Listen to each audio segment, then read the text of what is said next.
Good vibes, so wonderful. Adri, how are you, man, my friend? I am Y311H, and on today's episode, we shall be reacting to videos. Interesting types of videos like we always do.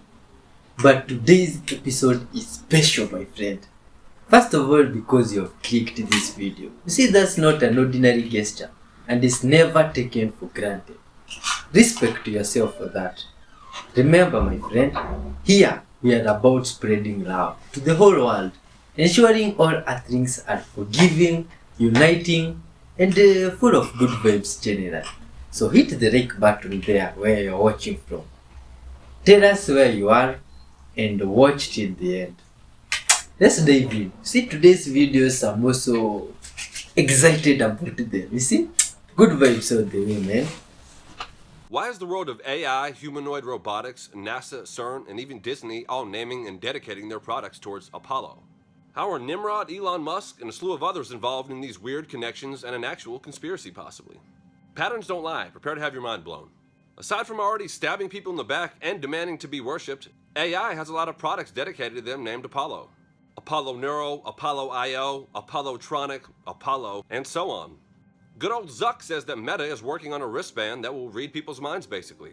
A wristband to telepathically communicate with AI, who Elon Musk says, by the way, is summoning a demon.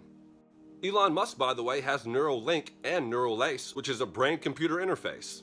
Neuralink, by the way, is 666 in Gematria. 666, just like the CERN logo. Rumors of CERN already in contact with something. Musk also likened AI and quantum computing to the demonic realm. All these things are tied together and the connections keep going deeper, as you're going to see. Quantum computers are kind of magical. They run 1 degree colder than the universe, and that's what kind of enables them to be in this quantum flux state operating outside of the universe. It's what's responsible for all the quote-unquote magic, as they call it, and it operates outside of the dimension. Plus, the AI summit was in Geneva, which the Apollo Temple and CERN are also there. We're just starting building the connections. Exhibit B. NASA has tons of Apollo missions and Artemis, which is Apollo's sister. All this is Nimrod. If you've been following my channel, you can find the Nimrod trilogy and more. NASA also has a weird relationship with Disney, which I've covered recently. Also, if you look at NASA and Disney's logo, you'll see references to serpent worship and the 666 again, as well as rockets breaking through the dome in the case of Disney. Disney also has a lot of weird stuff, such as the King Charles Clause, which enabled them to be really outside of the law. Walt Disney himself was into cryogenics and all sorts of occultic stuff, secret societies, and all the underground tunnels beneath Disneyland. Disney also owns NIV, the Bible, by Umbrella Chain, if you research it down. Probably explains the missing verses about demons, like Matthew 17:21. Good thing Disney isn't also naming some of their products after Apollo. Well, aside from Von Braun and Disney's relationship, which I've also covered recently, and the NASA, Crowley, and Parsons relationship, where basically rocket fuel came from a demonic trance and drugs. So did a lot of rocket science and how it's completely linked to demonic realm and demonic rituals. Eclipse! Probably why NASA bans the word Jesus. And also, that word seems to be banned in other underground dumbs, according to whistleblowers. Also, it makes sense to ban somebody fictitious, by the way. Whole lot of sense. Check out this overlay footage right here and see how a rocket is really a mock false sun, which symbolically ties into the Antichrist. Check out the arch angle, just like a sunrise, and what it's meant to look like. It's a nuclear, radioactive, false, raw-like sun. Which is probably why they're shooting multiple rockets at the... Also probably why CERN is turning back on the day of the eclipse, who CERN also having the 666 logo. Just like Disney. And CERN actually has a project called Nimrod. Check it out, the Nimrod Synchronotron. It's been around for decades. This has always been their grand work plan. Mystery Babylon religion since the Tower of Babel. I've covered all this on my page. Shiva, outside of CERN, means destroyer. So does Apollyon and Nibiru. They all mean destroyer. Shiva also does this ritualistic dance that kind of creates and destroys universes. And this is all tied in with what CERN is doing. It's all birthing the Antichrist, which is what 923 was. It was in reference to the astrological alignment that had to do with Jupiter being in the womb of Virgo. It's all about birthing the Antichrist. We just connected NASA, CERN, Disney, AI robotics, and even Elon Musk, who also has a crazy fascination with rockets. See how it all ties back in together. And quantum computing on a seriously compartmentalized supervillain plan to the max. Not only is CERN connected to the invention of the internet, And NASA clearly into second heaven rituals and naming everything after fallen angels or namely Apollo. But NASA also had some merging of AI and quantum computing going on, and the government had to step in and shut it down because basically it was getting too powerful. Which raises the question, who is Apollo, aka Nimrod, the Antichrist? Revelation 9 talks about a portal to the bottomless pit being opened, and Apollyon, or Apollo, the destroyer, coming into this realm with an army to invade us. And you've even seen these holograms in the sky a couple months ago. They showed another door, a portal to another realm being opened, and beings basically poised, ready to come out. This is all in reference to Revelation 9, Apollo, what all these companies have in common, the grand work. Aside from Bluebeam Tech showing you this, they've shown it to you in tons of movies, and even the Washington, D.C. landscape shows you how Virginia, the Virgin Mary, and Maryland, Mary, Virgin Mary, right there in the womb of Virginia, Maryland is D.C., the womb, with the pentagram sigil tip pointing right to the White House. That's Jupiter in the womb, that's the Antichrist being birthed. So many symbols to show you the same thing. Which in close brings a whole nother layer, which had nothing to do with it originally, but the eclipse seems to have some weird tie-ins because, as you know, CERN firing back up during the eclipse, NASA firing rockets at the eclipse, all these rituals happening during the eclipse. Which finally is the Vesica Pisces symbols, which is why the eclipse rituals are so big. The part in the middle is supposed to be a matrix or a womb giving birth to something. You see how all these themes tie in. So eclipse or not, this is all related at some point in time. The Nimrodic Antichrist finishing Babel mystery religion plan. Concluding the Luciferian Ezekiel ascent plan. I wonder if that's Apollo's creed, by the way. All this ties into the quantum DMT, Toon Quark Phantom Zone spirit prison realm. Don't become an eclipse zombie. Peace out. Oh, my friends, interesting stuff those ones, you see? All for entertainment purposes. An interesting We're going to think of beginning. this spring as being a wave of electromagnetic radiation. And so the coils on the spring here, these are representing the peaks and the troughs of the wave. And this could be a wave of microwaves, it could be a wave of light, some sort of electromagnetic wave. And so as it's oscillating, we can almost think of this as the ticking of the clock. This is the sort of tick-tock, tick-tock, tick-tock with every oscillation that we have. Now, we need to make sure that our clock is running at the right rate, that it's not ticking too fast or too slow. And so we need to tune this frequency to some sort of a reference. And that's where the atom comes in. So I've got an atom in my sink. Maybe we could just turn the lights down a little bit, if that's possible. Because what we want to be able to do is take advantage of the fact that atoms are a very good frequency reference. They have internal energy levels, and that means that you can excite an atom from one energy level to another when you expose it to electromagnetic radiation at a specific frequency, at the atom's resonant frequency. And so when you do that, you can excite the atom, but you've got to get the right frequency.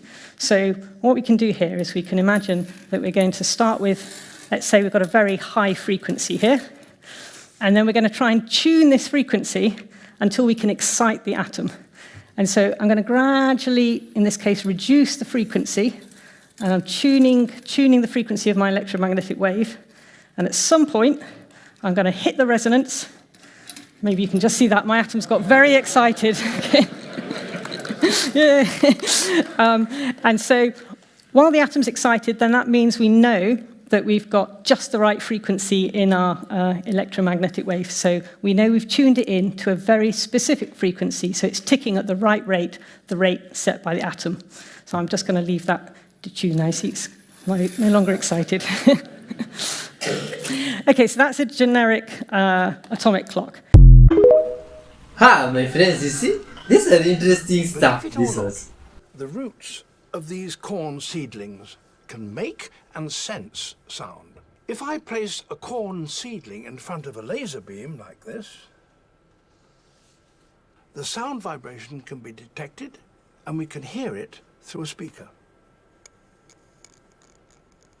That strange crackling is the sound of corn roots growing. It's been shown, too, that the corn roots respond to the sound when it's played back to them. Time-lapse footage shot over just a few hours clearly shows the roots growing towards the tiny speakers that emit the sound. There's much speculation about the purpose of this curious phenomenon. Perhaps it helps roots avoid growing into hard objects or being too close to competing plants. It could act like simple echolocation. We just don't know. But it's the first clear evidence that plants have a rudimentary form of hearing and might even be communicating underground using sound. Oh, my friends, this is interesting. You see? Always interesting stuff about nature. Weird, and I truly have no idea what this is. The vibes that I get from it, it's some sort of goat creature, but you can't tell. This was supposedly captured in Malaysia, and again, they have no idea what it is. Potentially could be a jinn or some other supernatural creature, but whatever it is, it sounds like it's in pain. It's screaming either for help or maybe to entrap them. Take a look at this and tell me what you think.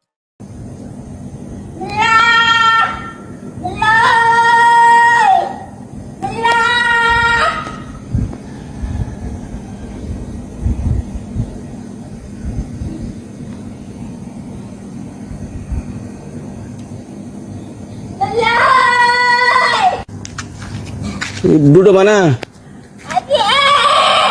La ilaha illa anta subhanaka inni kuntu minadh zalimin. La ilaha illa anta subhanaka. La ilaha illa anta subhanaka.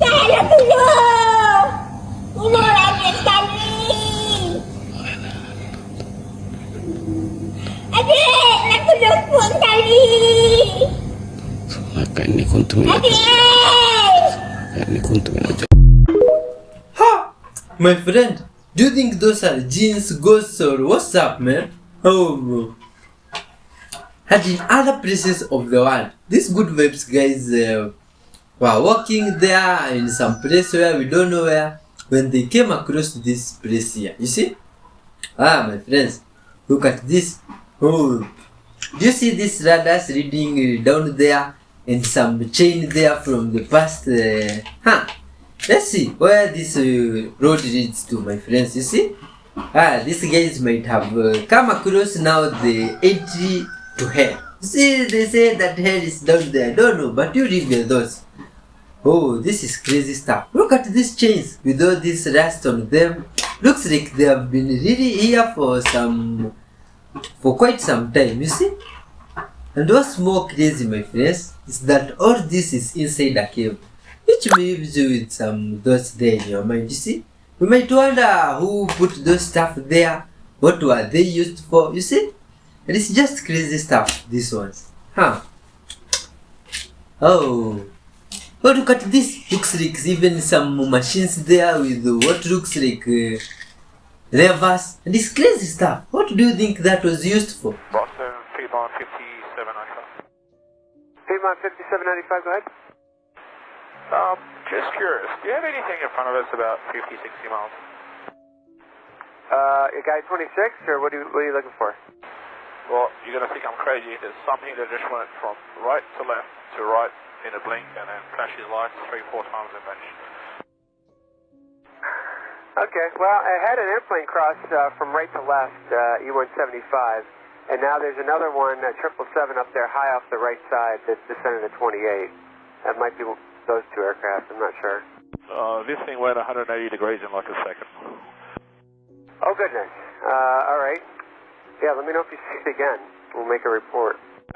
No, that's all right, mate. That's, one of them things. Didn't know if you wanted to give any more details or you're good. Well, the details, it literally went from one coast to the other in front of us, and then it went up like 30 degrees, turned off its lights, or whatever it had. It looked like it's a bright orangey thing, and then since we spoke to you last, it flashed us like 3-4 times, and we are still looking at it now. So where is it roughly if I was to give you a traffic call? I would say probably 60, 80 miles in front of us, and it looks like it's coming, I don't know, it's flashing towards us, but it is definitely not an aeroplane. It doesn't have a strobe lights or anything on it. It's just this bright orange going on and off. So you're saying about 12 o'clock, 60 to 80 miles? About 1 o'clock from our present position, sir. Yeah, there's one target up there. We'll call it 1 o'clock and 35 miles or so. The number you're up at 37, but yeah, we've got nothing else in front of you. Yep, this definitely wasn't an aeroplane. Sigma 5795, thank you. Contact Boston Center 12737. We'll pass it along. 12737. Thanks, sir. Have a good one. From the moment you were born, your experience living here on planet Earth, being around your parents or whoever was around, and every second that went by is utterly unique to you. So you could say that you are inside your own unique universe, and if you compare your universe to somebody else's, there is absolutely no similarities, and I'm going to show you why. So I have a diagram for you, and try to imagine two identical twins, they're babies, maybe they're a year old, they're in mom's living room, and each baby is having a completely different experience as each second goes by. So here's baby number 1, and this is baby number 2. Now, these numbers represent seconds going by. I realize that these events wouldn't happen this quickly, but just for this video, imagine that this is how quickly they change. So baby number 1 hears a noise and it scares the baby and he starts to cry. The reason that this baby is crying is because the noise was very close to him. Now the other baby was farther away. So the only thing that this baby experiences in the first second is playing with a toy. Already a completely different experience. This baby is not crying. It's not feeling any kind of suffering, whereas this baby is crying. Maybe he's scared. Already in the first second, you see a completely different reality starting to build. So again, baby number 1 started to cry in the first second, and he keeps crying, and I added this just now, not being comforted. Now, what is the purpose of these lines that you see right here? Well, 1 second is an experience, but when you have multiple seconds, now the 2 seconds together is itself an experience. What this shows you is that if the baby is already having this bigger experience of 2 seconds, this baby that was playing with his toy, I wrote here, continues to play with his toy. So this 2 seconds is already a reality, and for baby number 2, it is a very pleasant reality. Whereas for baby number 1, this reality, which is already bigger than just 1 second, it's now 2 seconds, you could even imagine more, this is a very unpleasant reality, and it just keeps expanding and expanding and expanding. Let's keep going. So baby number 1 at 3 seconds crawls to window, sees a tree. A very different experience to baby number 2. At 3 seconds, he falls and starts to cry. So he had a very pleasant experience here, but now he's suffering, whereas this baby had suffering from the very beginning. 2 extremely different experiences, especially when you think about timing. So if baby number 1 had a negative experience in the beginning, then he crawls to the window, looks at the tree, and feels better. All of that is utterly different to baby number 2's experience. First, he was playing with his toy, feeling great. Then he falls and starts to cry. Now, what's even more interesting is that both babies cried at different moments. And if you believe that we have a soul, the consciousness in each baby is also different, you could say. And so even the crying of baby number 1 and that suffering can be utterly different to baby number 2's crying and suffering. So let's just finish the experience of both babies. So baby number 1, we stopped at 3 seconds, crawls to window, sees tree. Then mom picks him up, cuddles him, he feels great. The baby falls asleep. Later on, he wakes up and he's in some kind of pain. Baby number 2, we stopped at 3 seconds, falls and cries. Baby feels alone. Baby is hungry, and then baby feels powerless and probably cries. And remember, I condensed what would happen in real life in about 1 hour into 6 seconds. So in 1 hour, a lot more stuff would be experienced by each baby. So like I said, this represents an hour in each baby's life. And now I wrote this experience will shape how the baby experiences the next moments, because this hour represents a collection of experiences that is absolutely unique to baby number 1, and a collection of experiences that is absolutely unique to baby number 2. So each baby is now going to experience what happens next differently because of these experiences. So if you could imagine those seconds expanding and expanding, and every second is different for each baby, you would begin to understand that the differences in experience between baby number 1 and baby number 2 would be like two utterly different universes. Just so you can imagine how unique your experience is, I wrote down here 24 hours has 86,400 seconds. So one day has 86,400 seconds, so you could call that 86,400 experiences. And 1 year is about 32 million seconds. I'm 32 years old, that's about 1 billion seconds. Now, could you imagine a diagram that has 1 billion boxes, and each one is a different feeling, emotion, memory, experience, judgment, feeling hurt, feeling used, all the different human experiences? If you could see a billion boxes and compare it to your billion boxes, if you're also 32 years old, you would see that my collection of boxes, which is my universe, has absolutely nothing to do with your collection of boxes, which would be your unique experiences. Osho said that everyone is a mystery to you. The people closest to you that you feel that you know them and you know what they think about you, how they feel about you, you actually have absolutely no clue. That's just a thought. It's not really an experience. You cannot know the experience of your loved one because you can't go into their consciousness. We are locked in our own consciousness here as human beings. And when someone is too identified with their collection of experiences, they think that everyone had that experience. No other human being had those collection of experiences. And so, when I posted a video called Heaven and Hell Are States, many people would write really angry comments to me, and I would read them thinking, but I never said any of these things.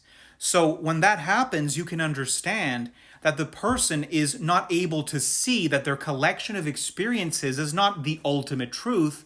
It is just an experience. Once you know that, you can kind of step away from your personal experiences and start to see that many of them shape the way that you see the world, but that doesn't mean that the way that you're seeing the world is the ultimate truth. It is just an experience. Oh man, that's interesting. But in these experiences, treat people with love. A travel nurse, and I've been doing a lot of traveling, nursing for a couple of years now. And I took a new contract. I was finishing out my last one, and I took a new one because I make 6 figures, easy, because I've got all the experience that I can go into any place and work. And the contract that I took is up north. I just got finished settling everything and transferring and stuff and everything. It's taken a lot of time. But this new place, I don't name places and put them on blast or anything because I know that people will end up, people. I don't want to get fired or, get DNR'd or whatever. God told me to do this. I always talk to God first. I run everything through God, ask him, pray, and, what he wants me to do, what decision where he wants me to go. And he's not sending me to some of the most ridiculous places, and this place, I'm just gonna come straight out and tell you, this place is filled with demonic activity. I can't even tell you. I've been learning, I've been in nursing and medical field since the early 90s, and I always knew that there was a lot of spiritual stuff going on, good and bad, but this place, I wouldn't be surprised if there's a portal to hell here. I can't get into details. I can't, but the name of Jesus really, I just can't even, even some of the staff that don't even believe, aren't Christians, aren't practicing Christians or whatever, believe that some of these people are straight up possessed and demonic. And the ones that I've had to deal with, I've had to come straight out and handle business and use the name of Jesus, rebuke them. And I'm going to tell you what, they shut right down. When they wouldn't listen to nobody else, when they were cussing people out, threatening, saying the most horrific things, they shut right down. But they don't like me at all. They will go right back to their rooms when I rebuke them. And I'm kind about it, but I'm stern. I know who I am, and I know Jesus, gave us the power to do this. I've prayed over people, and in the name of Jesus, and they've been healed. I have the one lady. This one lady is really in bad. When she knows that I'm coming, or she knows that I'm on the floor, they know. It's really weird. They automatically know, and they straight come out of their rooms and come to bother me. Just come. A couple of them come straight out and start cussing me out. Don't even do anything. I'm never unkind. I remember, got to be, love of Christ and everything, and compassionate. But I had to shut her down right off the bat. And boy, that woman turned around and go right back to her room, and I rebuked her. The devil. These people are, they're being overtaken, and it's going more. You're going to see more and more of this, and it's becoming predominant, really bad nowadays, because the devil knows he's got a short time, and he's just taking over people. This woman was seeing things, in her coming in her room and everything, and I just said, I'm just going to go around and take. I'm going to, the foul language that's coming out of this, and she's with it. This is the thing that's I notice about these people. A lot of them, they're not like out of their mind. They know where they're at and everything. I finally went to her room, put my hand on the door, I prayed, and I had to go through that whole floor. I did the whole floor because the whole floor was in chaos. Didn't hear another peep from her the rest of the night. And even one of the staff member goes, I can't believe you just did that and it all stopped. This woman doesn't usually stop. All the medical practitioners watching, have you had strange experiences in your field? Please tell us. You see, and in some other places of this world, you see, there's this good vibes human here who understands the importance of living with peace and kindness to everything around you, to the people, to the animals, you see. And this cat here, which was stuck there on someone's window, on some very quite high distance up there, you see, was rescued by this guy, and it's good vibes. At some point, this cat has trust issues, just like we humans and other things have at some point, you see. But this good vibes guy there is patient with the cat, you see, so that it might gain trust in him and faith, and just to know that this gesture is full of good vibes, and he does not intend to do any harm to it, you see. And he helped this animal. This is nice, wonderful source. This is what we are always preaching here. Love, peace, kindness, caring for your neighbor like you do for yourself. This good vibes guy will definitely be blessed, you see. Because of that gesture, my friend, hit the like button kindly. Undeniable proof that we don't live on a spinning globe will stick around because the pyramids, they prove it. You see, the pyramids, they line up with Orion's belt, and they have since the day of their creation. And not only do they line up with them, but the size of each pyramid was determined based on the luminosity of each of the stars. And not only that, the distance were also based on the distances of the stars. So it is undeniable that there is a link between the pyramids and the stars of Orion's belt. But we are told by science, by the books, by the mainstream, by the media, that we are spinning 1,000 miles per hour, that we are chasing the sun 67,000 miles per hour, that we are hurling through the solar system at 400,000 miles per hour, and we are hurling through the universe at 2 million miles per hour. But we are never supposed to return to the same space twice. But those stars stay there all the time? You need to ask yourself, do you just believe what you've been told because why would they lie?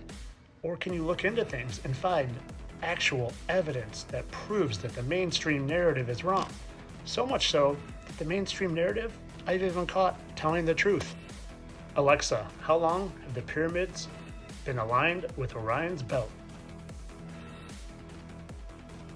The pyramids of Giza have been aligned with the stars in Orion's belt for around 11 to 13,000 years. You see, when you look at things with an open mind and critical thought, you look and you see everything that you've been told your whole life, it doesn't add up. And maybe, just maybe, the stars are circling us. Because once you figure out what's really going on, you take back your mind and you take back your power, and you have freedom like you never knew existed. And as always, I'm just here to entertain. Honestly, my friends,